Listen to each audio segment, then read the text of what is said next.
Tasty Tuesdays. I'm Lorene Hughes from Crafting Possibilities, and I'm your host tonight.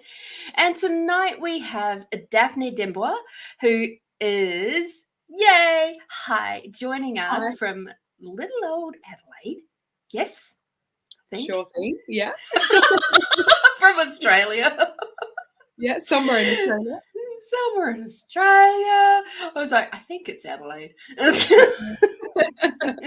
Oh, done. It's helpful to know that because, like, if people wish to get, sessions with you for being the mood lifter that you are, then they've got to know where you are. That's true. I can also do it online though, so anywhere in Australia is fine. True. So Daphne is a mental and health coach. She focuses on improving mental health through movement and coaching, such as personal training, NLP, hypnotherapy, TLT, and breathwork.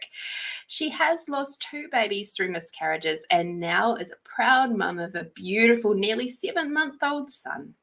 So tonight, of course, we are talking about pregnancy loss. It is a tender topic for many people, and we totally appreciate that. And we appreciate you all being here with us so that we can share these stories to make it something that's not a behind the closet, behind the closed doors topic, and that you feel like you're not alone. I know when I went through my pregnancy losses, both of them, that I felt very alone, like I was probably the only person in the world that was having to deal with my unique set of circumstances. And also, there was nowhere in hell that I wanted to go to a group therapy session because I was just like, I don't wish to be with a whole bunch of people just rehashing their trauma week after week after week. I wish to move forward. So while we will be obviously talking with Daphne about her experiences, we'll also be talking about how she's moved forward with that and how she is now a thriving mum of a little baba boy. So welcome, Daphne. Thank you very much. I wouldn't say thriving. I'll do my best. However that can look like. I'm a 7-month-old baby without sleep, and but we'll get there. You are so amazing. So share, if you could, what you are comfortable with about the lead up to becoming pregnant in the first place. Yeah, sure. So we had at the age of 27, I stopped birth control. And from then on, I didn't really think much of it, to be honest. I just thought, you do the deed and then you fall pregnant very easily. That didn't work as quickly as I thought it was going to happen. So it took month after month. I'm not quite sure how many months we tried. It wasn't too long though, but I think it would have been about 6 months or so. And then we fell pregnant. And obviously I told my friends and my family, and I was super excited. And from that moment, as soon as you pee on that test, and it's positive, your whole life changes, right? Like you're pregnant, you see your partner different, the future is all different, and you have this little secret with you, and it's so exciting. So you tell all the people that you care about, and then maybe some, because you kind of want to scream it, from the roof to tell everyone that you're pregnant. But then you don't know what it's going to be like because you don't think about losing it, because it's the first time, it doesn't even cross your mind.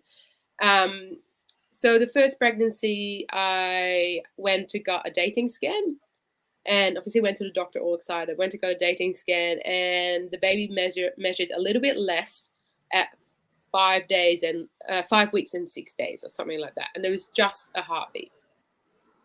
Then I continued on. I didn't really start feeling very differently. I felt a little bit like bloated, but still I was super excited. And then at about 8 weeks pregnant, we moved to Adelaide. And the day before we moved to Adelaide, we're just going to have our 8-week scan, just because you couldn't really see much on the 6-week scan. And we just wanted to see how everything was. And I remember going into that appointment with my partner, and something didn't feel right.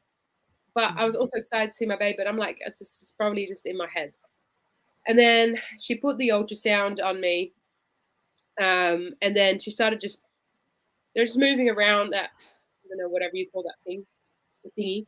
Started to move that around, and just kept looking at her like, "What are you doing? Like, where?" Like, I could see the baby, but it didn't grow past 6 weeks and like 3 days or something.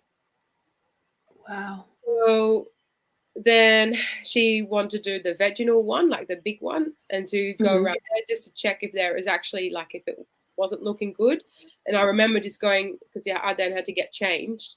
I remember going down those hallways, and like the hallway was just coming in to me. Like, I was going very slow, and I was like, this is not good. This is not good. Like, oh my God, this is not good. So I went back in, and then, no heartbeat. So from Googling everything of after you see a heartbeat, that apparently the miscarriage rate goes low. For me, that didn't happen. Yeah. So I lost the baby at 6 weeks and 3 days. So it was literally a few days after I had my first scan. But the baby was dead inside of me for another 2 weeks. And I remember that day very, very clearly. So that night, I had my goodbye party to go from Perth to Adelaide. So I was just like, oh, I'm just trying to hold it together. And obviously a few people that were there knew about it. So I was trying to hold it together. I was like, this is horrible. And then I had to drive to Adelaide, which is like a 2-3 day trip, with the product, that's what the doctor called it, in my belly. But to have that journey from Perth to Adelaide with my partner was actually really, really good, because we didn't have any phone reception, and it was just really nice to just us two and talk about it and just give it a spot, rather than just continue on like with work or all the other things, and people know about it and, look at you different, like you think that everyone does. But then that meant that I got to Adelaide. The first thing I had to do when I got here was find a doctor, find a hospital. So I went to the Women's and Children. No, I went to a doctor here like Monday. We arrived on a Sunday, got here on a Monday, and they said you have to go to the hospital for this. So I went to Women's and Children there. And the doctor still, like in Perth, calling it a product, obviously really upset me, because that was my baby. That's not just a product, a byproduct. They wanted me to do another test, and the women at the hospital were like, if the baby doesn't have a heartbeat, like that's a miscarriage. So there's a few things you can do. It was either you get like the tablets inserted, or you get what's that one called? It's like an abortion, pretty much. Yeah, the DNC. DNC, that's the one. Yeah, you get that. And for some reason, I was told to not do the DNC, because it was an operation, and then I couldn't get in that day, and it would be another few days away, and I just wanted to get it over and done with. So I opted for the pills. Also because for my process, I wanted to be able to go through the actual miscarriage and not just be it over and done with. I just wanted to go through it. The biggest regret I've ever had in my life to do that. It was horrible, absolutely horrible. They didn't inform me properly on what the actual process was. I was cramping straight away that night, and I didn't lose the baby. There was obviously like big clots and everything like that, and I thought that was it. But then a week later, I had full contractions, and I actually gave birth to a sac. Yeah. And no one told me about that. No one. And it was incredibly painful. And the whole day I'm like, I need to go to the bathroom. Something's not right. And I felt like I was just like huffing and puffing and cramping. And that was incredibly traumatic for me and I had to flush my baby down the toilet. I didn't do it. My partner had to do it. I couldn't do it. From then it was just horrible. Absolutely horrible. I'm not sure if you want me to talk about this, because I can go into like the way I healed from that one, or should I talk about my second loss? Let's talk about how you worked through that first one first. Okay. Yeah. Now that one I struggled with for a very, very long time, like very long time. I didn't really, like you, I felt incredibly lonely. I was really angry when I saw a mum walking around and they were smoking behind the pram, or I would just be like, why does someone like you can have a baby and for me it doesn't work like that? Why is someone who's incredibly unhealthy can have a baby so easily and I'm like exercising, eating well and doing all the things and I can't have a baby? So I was just angry and angry. Didn't really get into like therapy. I find that comments that I got from people were very hurtful. Like, oh, at least you could get pregnant. It's just very inconsiderate, and I just felt very, very, very lonely. And luckily, at the time, I had a friend who had a miscarriage. We were pregnant around the same time, and I lost the baby like 2 weeks later, as she did. So we did have each other that we could talk about this. She was in Perth, but we were just constantly messaging each other. So that was extremely helpful. But from then on, I was like, I need to get my body back and I want to start trying again. Then I went to see someone for like acupuncture. Oh, yeah. And she just said, you need to wait with falling pregnant. You need to wait with falling pregnant. And so I waited 3 months. And then she was like, kept saying, oh, no, you have to wait longer. You have to wait longer. And I'm like, yeah, but I need to be pregnant. I need to have a child. I want to have a child.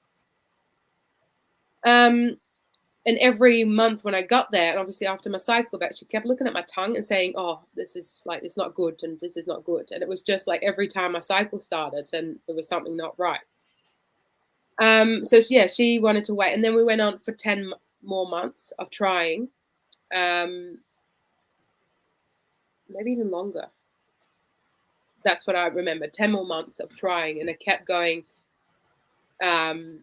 every single month, like just beating myself up and be like, why isn't it working? I like stopped drinking. I just did all these things, to be, people would say, you need to stop stressing. You need to just go on a holiday. You need to do this. You need to do that. And then you get pregnant. Like all these things, like we've all done sex education. We all know how it works, especially like, people around me falling pregnant, whoopsie, accident. And like, it would just take us and to, when you're trying to have a baby and that's all you're focusing on, it's not fun anymore. Nope. So much pressure for him, for me, both of us, incredibly stressed because we both want to have a baby.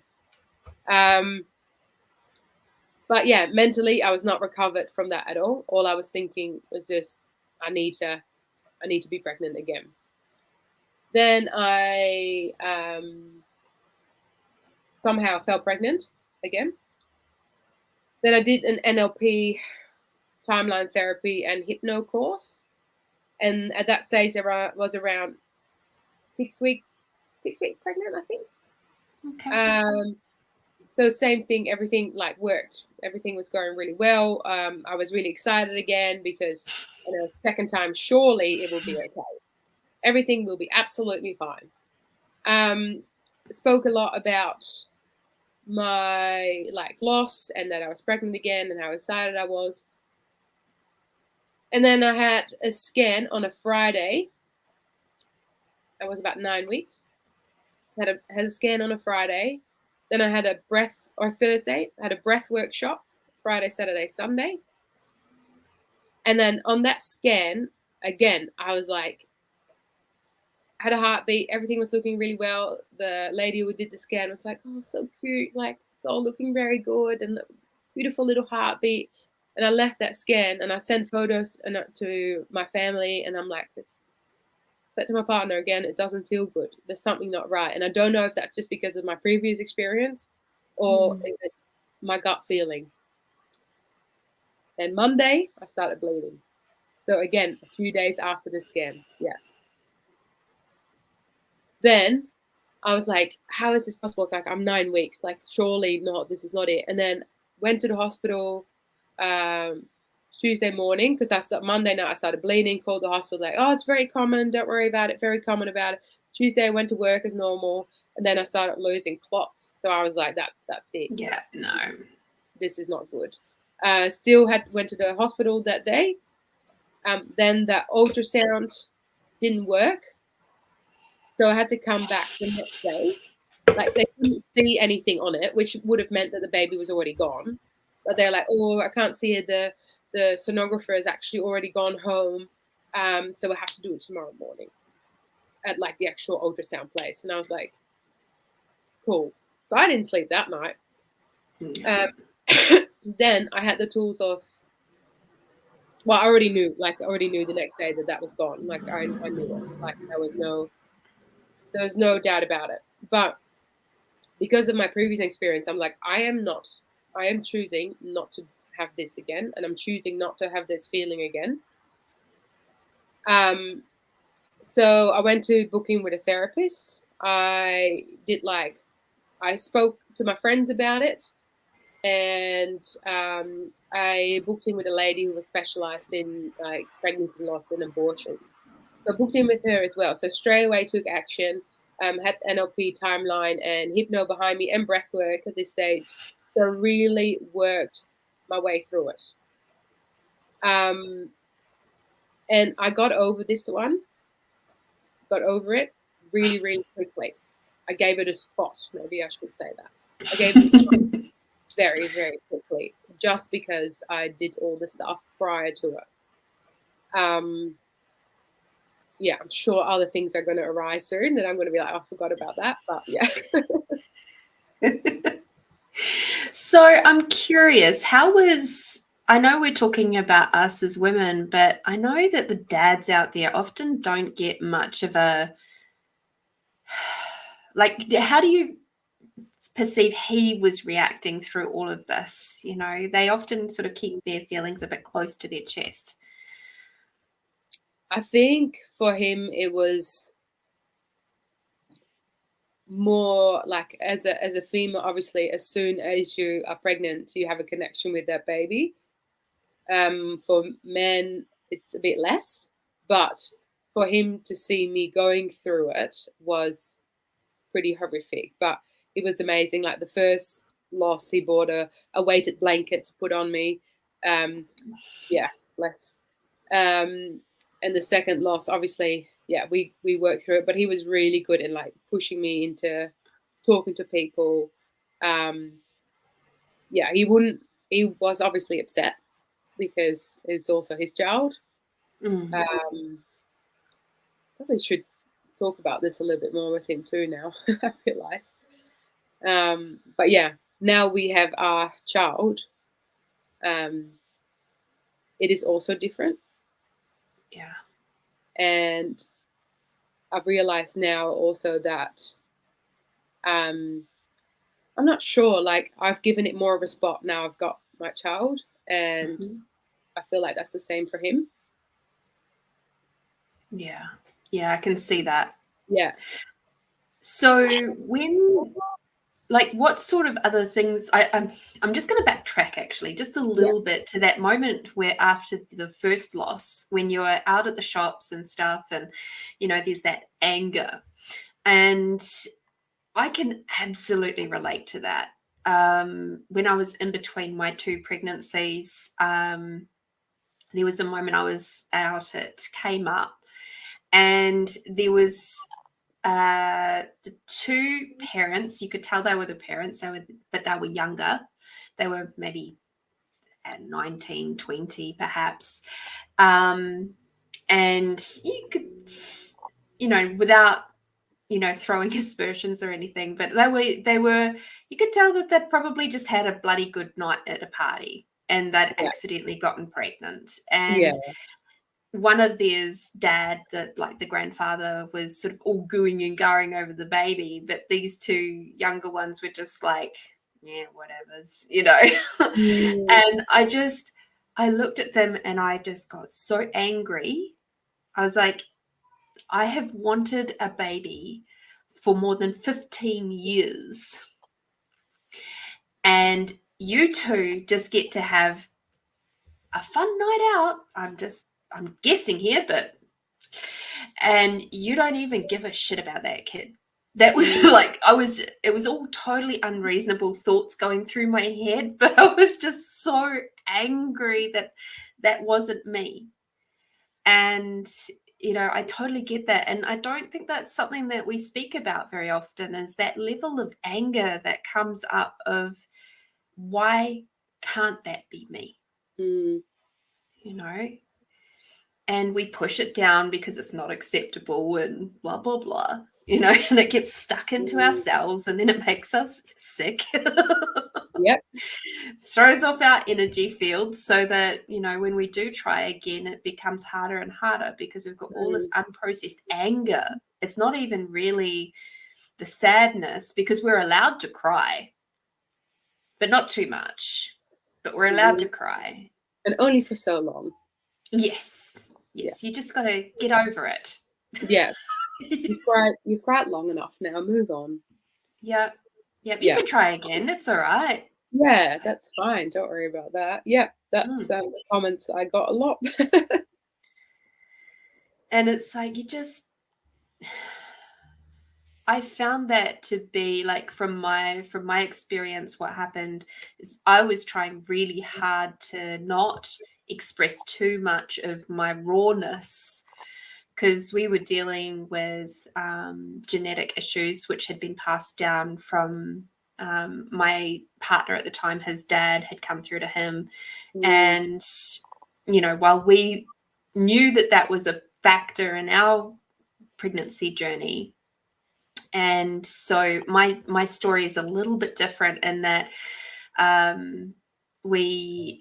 with the genetic issues that had popped up in his nephew, we had an agreement that I would have to do a CVS test. So a CVS test is where you have to wait until you're 11 weeks gestation, and then they take a really big, huge, long needle and they push it in through the belly into the placenta, and they take a sample of the placenta, because the placenta is actually of the same genetic makeup as the baby. Who knew? I learned a lot about genetics through this process. And then you have to wait 2 weeks for the results. Longest 2 weeks of your freaking life. Yeah, wow. And then I got the phone call from the genetics lady and our genetics counselor, and she was just like, I'm really sorry to tell you, but it's unbalanced. So that meant that the genetic issues were going to be active. And so with that, we had to make that call to terminate. And so the first time was I actually sat with it for about 4 days before having the surgery. And much like yourself, that first experience going through the women's and children's was absolutely fucking horrific. I had like almost, there seemed to be no compassion for what I was going through. And it was like I felt very much like I was treated like some young, dumb thing off the street who's gone and, got themselves knocked up without any forethought. Yeah. And that, I'm sure that's probably not what they intended, but it's like, that's how it felt, and all I really wish to have is somebody say and allow me the space to actually say why I was there. And give that little bit of the backstory. But I didn't get that, not the first time round. And it's a routine for them, isn't it? Like they just constantly see women going through that, but for them it's work. For us, it's our baby, it's our life. Yeah. So it's quite, Yeah. And much like yourself, I didn't really get informed very much on what was going to happen to my body after the surgery. I had no comprehension of how much blood there was going to be.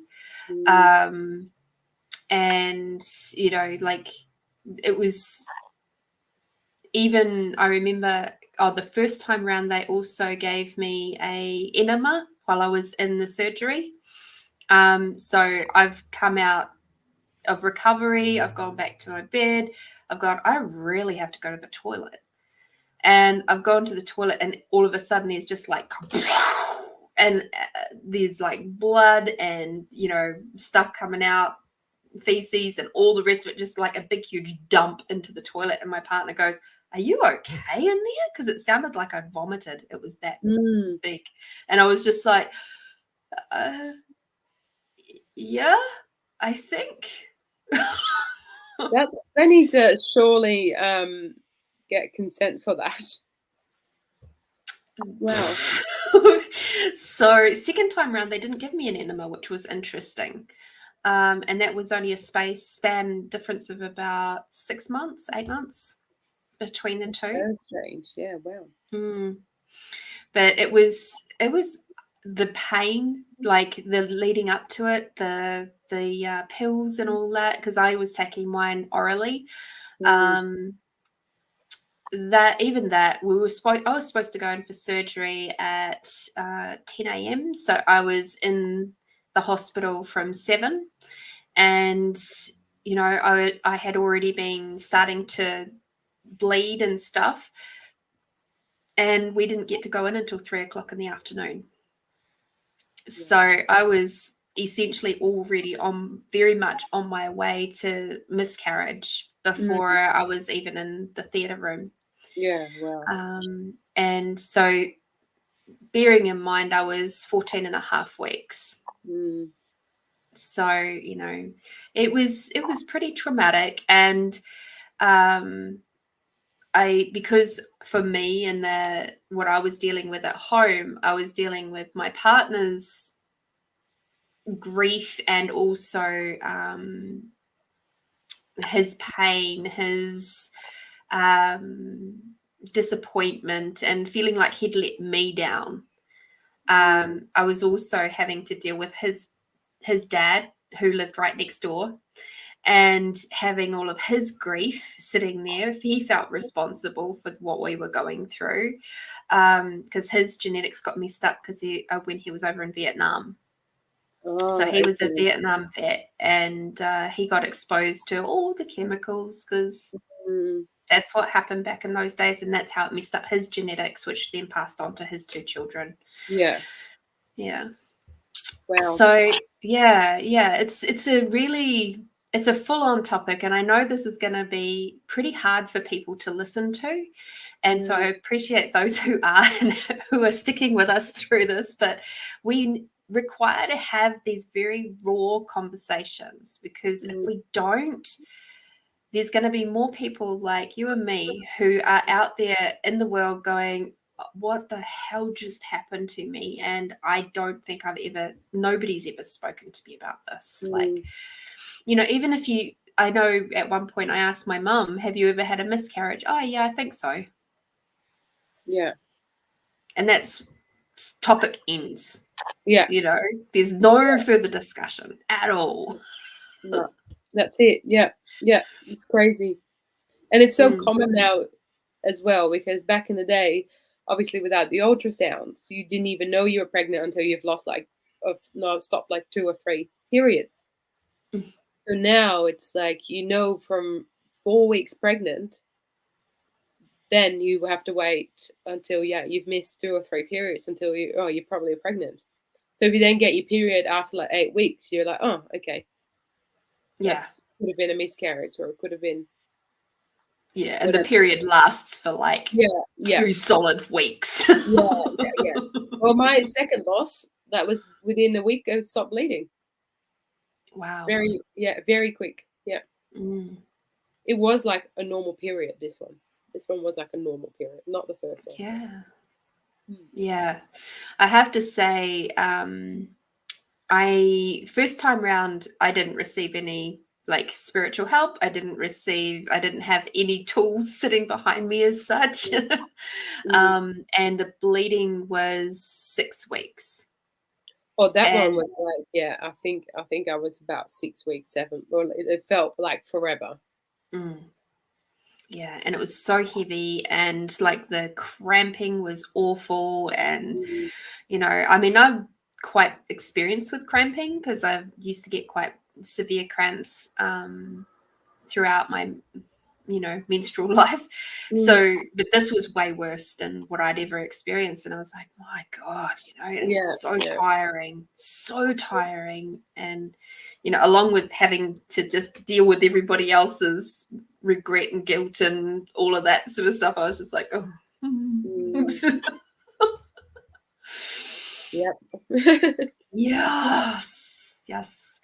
So what sort of things, like we sort of touched on it lightly, but what sort of things did you use to cope at the time, for the first one and also the second one, so that we can sort of get some idea of, like, if somebody is a partner maybe watching this and they can see their partner going through some of these coping mechanisms, they can go, oh shit, my partner's doing that right now. She requires more help. She requires more from me, because quite often we can't speak about it, I think the first one and the second one are very, very different. So I think I'll go from what I did on the second one. The first one, I just needed nurturing. I just needed someone there to listen. The second one, I spoke to my friends, and it was amazing because I didn't do that the first time. And not that I don't know how to describe this, but hopefully you know what I mean when I say it. Like, I got gifted dinners. I got flowers sent. I got cards. I got little gifts sent to my house, and I didn't need it. It was just so thoughtful that people thought about me and were there for me. So for me to open up to people about it was really, really helpful, and not just to my partner. So that's one thing that doesn't cost anything. And it's just when the friends are there, they just, who they are. Then I already saw a psychologist, so I booked in with her straight away to just go through it all. Then I gave it a spot. Then I booked in with someone who specializes in this sort of field, which you can do as well. Also, if you can book in with anyone who's done, you probably need to get someone who's been through one, though, to be honest. I mean, now you can book in with me because I'm helping women through their miscarriage support, through NLP and breathwork and that sort of thing. So I found that really, really helpful. Or like, you can book in with someone and just share your story. Just talking about it can actually be so helpful. And then just really open up and see, what are your triggers? So do you see someone that's pregnant and it triggers you? Just ask yourself, why is it triggering you? Okay, like your time will come or not. You never know. But yeah, acceptance was a big thing. So I did a lot of spiritual work and courses to get me to where I am now. And also in falling pregnant again. That was a tough time because I wanted to have a child. But this time I actually gave up. I was like, oh, don't worry about it. So I just don't want to do it anymore. And then I was pregnant. Because it was the time. It was funny. I was like, well, I don't care anymore. Yeah. And then, whoopsie, pregnant. They do say that sometimes when we take the pressure off and we just, it becomes not significant anymore. Then it's like, that's when the body goes, oh, okay, I'm not in fight and flight anymore, and I can actually go through this big, massive change that's going to happen. Yeah. And then this pregnancy, that was interesting because I was like, oh, well, I'm just going to keep living my life until, don't worry about it. Don't worry about it. Not going to tell anyone. No one knew. No one knew. I just kept, at training, some people, because, in fitness, you have to be a little bit different. You have to train a little bit differently. So some people knew, but that was it. Only the people that had to know. I was like, don't worry about it. Not going to talk to anyone about it. Yeah. Yeah, I was a bit the same the second time round. It was like, first time round, I was itching to tell everybody. Like you said, it was like, you get that, I'm pregnant. Woo! Yeah. And then, and I still only told a few people but it was just like those really close to me and like the in-laws and stuff like that. And then and I was so excited about it all, even though we knew we had to do the test, but we were like, surely the luck will be on our side. Surely we'll be all right. The second time round, we kept it very close. Like there was just us two, and I think we may have told one or two friends, and that was it. And next, like the in-laws, but we kept it very, very, very quiet. And so when the second time round happened, and same result, and so we had to go through the same thing, it was just like, with that one, I found out the results on the Thursday, and I was straight in there on the Friday. I was just like, nah, I'm done. I don't require to grieve this for 4 days like I did last time. I'm like, but in between the two, like yourself, I'd gotten into something called access consciousness. So I had my bars run because we was really struggling to get pregnant the second time round. And I was sort of nudged in that direction to get my bars run. Somebody said, hey, it seems it's pinging to tell you about it. Maybe you can find someone down there because I was talking to them. They were in Queensland.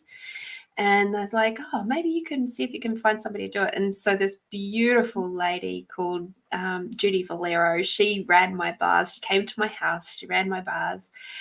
And I'm going to be honest with you, I felt when I got up off that table, like just sitting up off the massage table, I was just like, oh my God, it feels like every single cell in my body is happy. Oh, wow. Like, I don't think I've ever felt that in my whole life. It was just like, wow. And then for the next 24 hours, except for while I was asleep, I had black diarrhea. And we were having a big, big detox, and it was just like all that pain, the suffering, the trauma of not only that particular moment, but there was loads of other moments throughout my life. I hadn't told her anything about the pregnancy stuff at that point. But a lot of that was all coming out energetically through my bowel movements, and it was incredible. I felt amazing. Yeah, wow.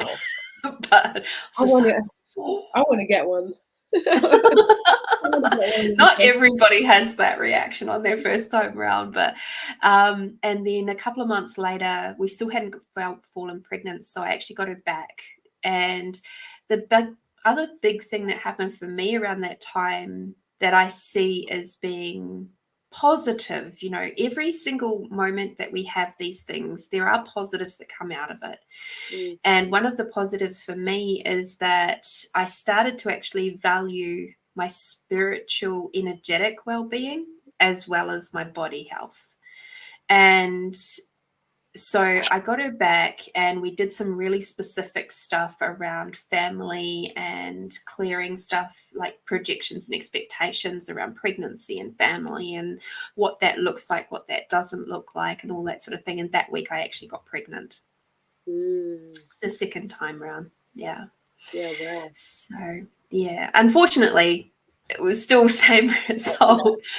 But if I hadn't had, like, my husband, he was like, we were getting towards the end of the 2 weeks of waiting for the results, and he said to me, do you think you should maybe go and get your bars run again?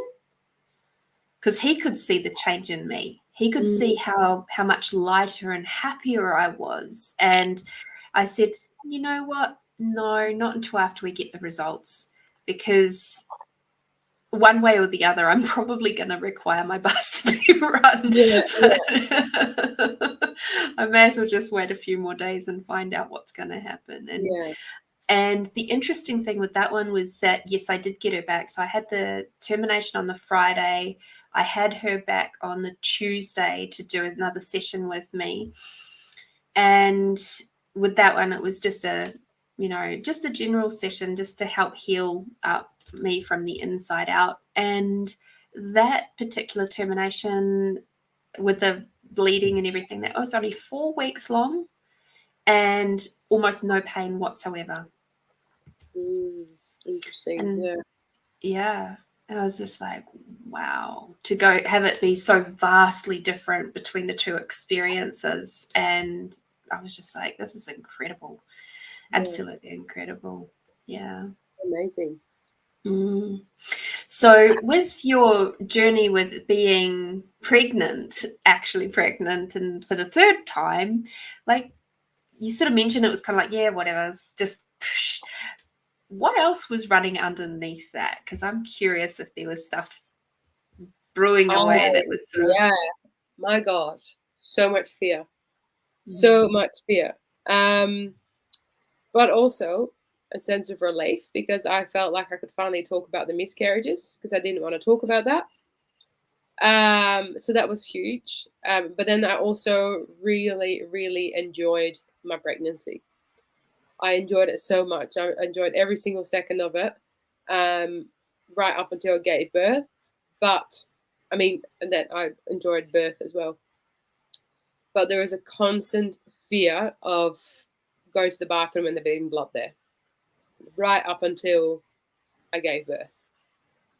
There was even constant fear of losing, I didn't know the gender when I was pregnant, of losing the baby at any stage.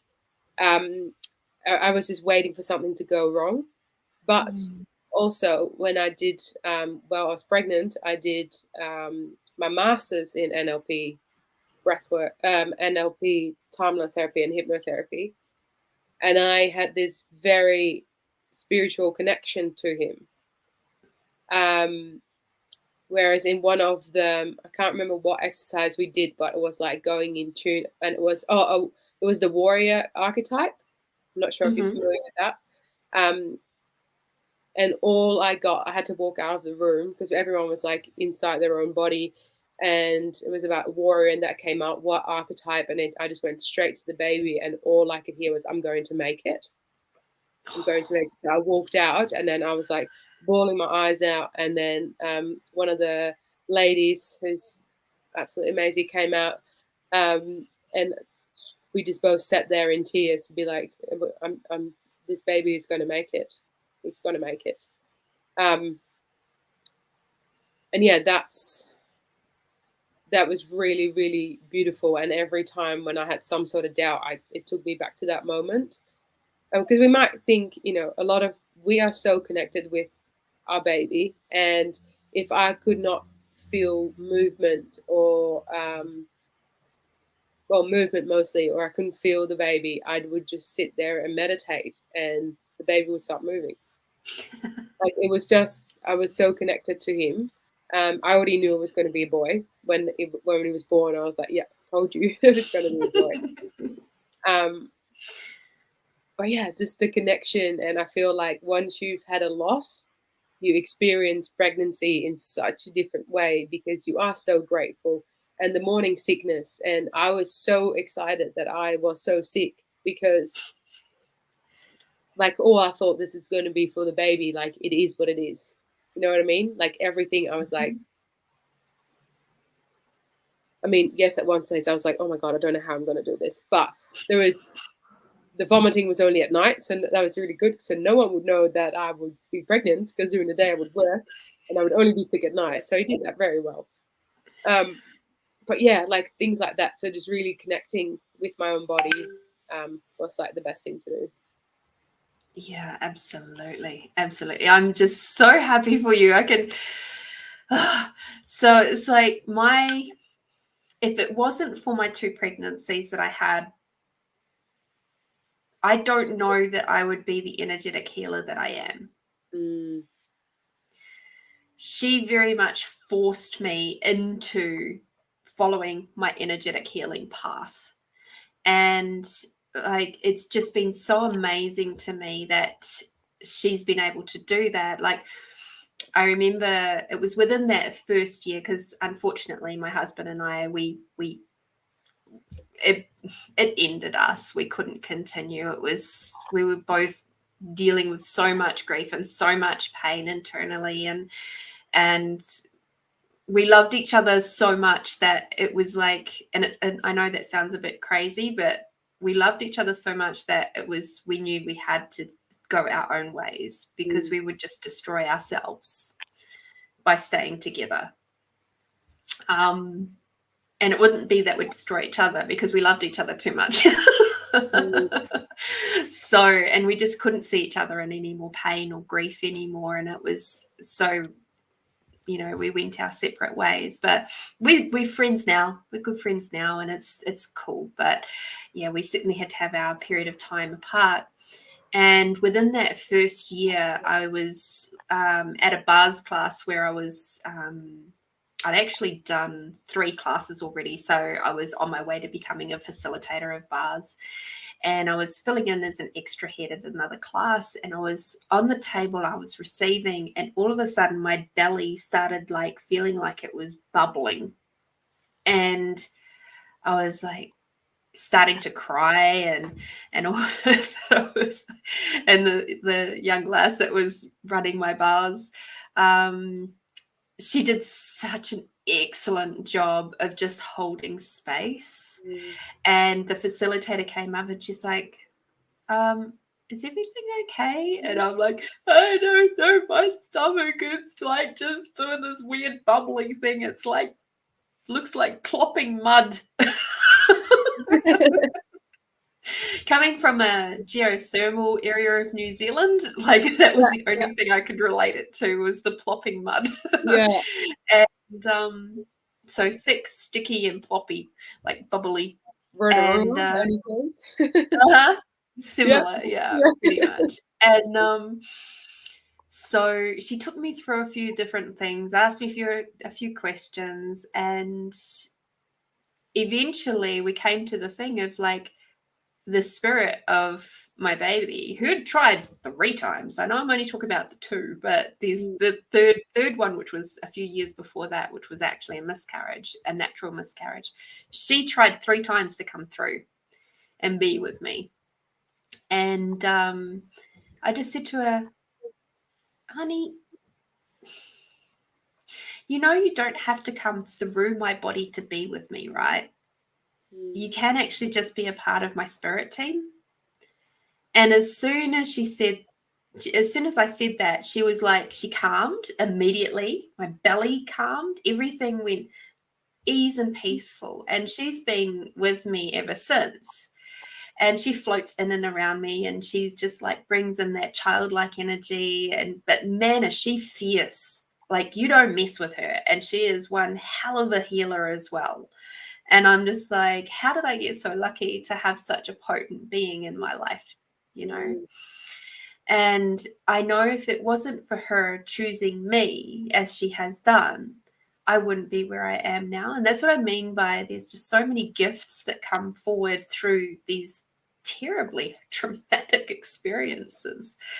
So I know that your journey sort of took you onto that NLP, TLT, and hypnotherapy journey. Is there anything else that you can think of that has been a gift to you through those traumas? I think it's also to connect and help other women going through the same. Actually, I started coaching women through miscarriages as well.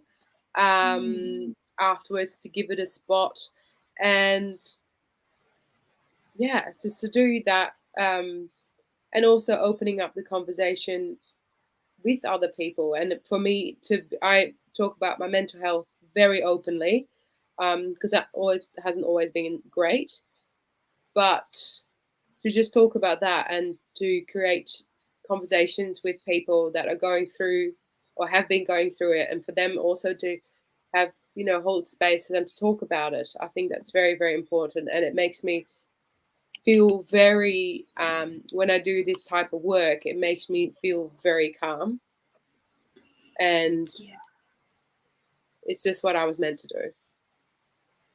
And like now to have a beautiful baby who's crying right now. I don't know if you can hear him.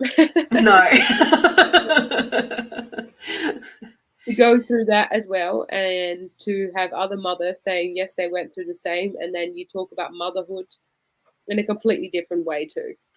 And put that in perspective as well. You know, when you do have your tough times, to be like, because they're definitely there, being a mother. Mm-hmm. But to put that in perspective as well. So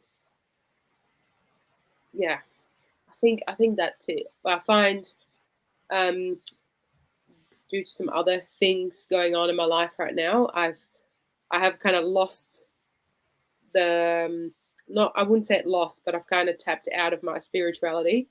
So I've made it a real thing now to start focusing on that more and to really run programs and do things that light my fire back up again. Because currently it's just dim, you know. Yeah. So yeah, I'm looking forward to doing that. But yeah, it's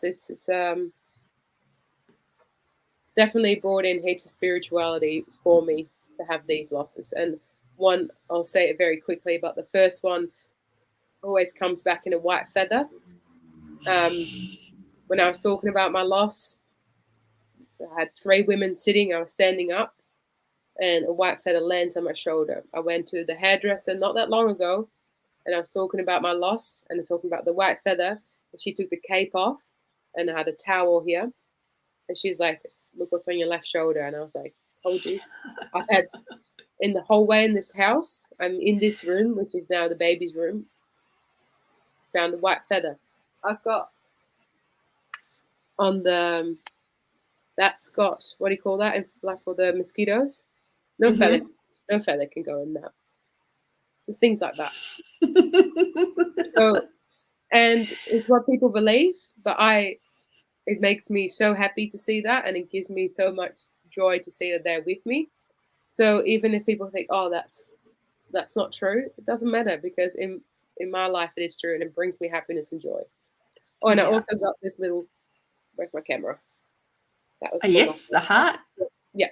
Yeah. For my baby. Yeah. I had a blanket that I started crocheting at the beginning of the first pregnancy. And obviously when the pregnancy stopped, I stopped creating it. And then I carried on with the second one. And then afterwards, after the second one was done, that's when I finished it. Because I was just like, I have to finish this. And so I have it wrapped up, and it is with my most precious thing of my granddad's pajama top. So my granddad and my baby they play together, you know. And that's sort of tucked away in a safe little place, you know. And then I have a little crocheted heart that I made at the time too, that sat on the mantelpiece for a while. Just so it was just like every time I went past, even though, and I could tell when I was feeling better, because when I went past, it wouldn't hurt. Yeah. It would go from being hurt, angry, then hurt, and then sad, and then smile. It's like when I got to the smile, it was like, okay, we're good now. We're good, you know. Beautiful, yeah. And it took a while. It took a really long while. Yep. So thank you.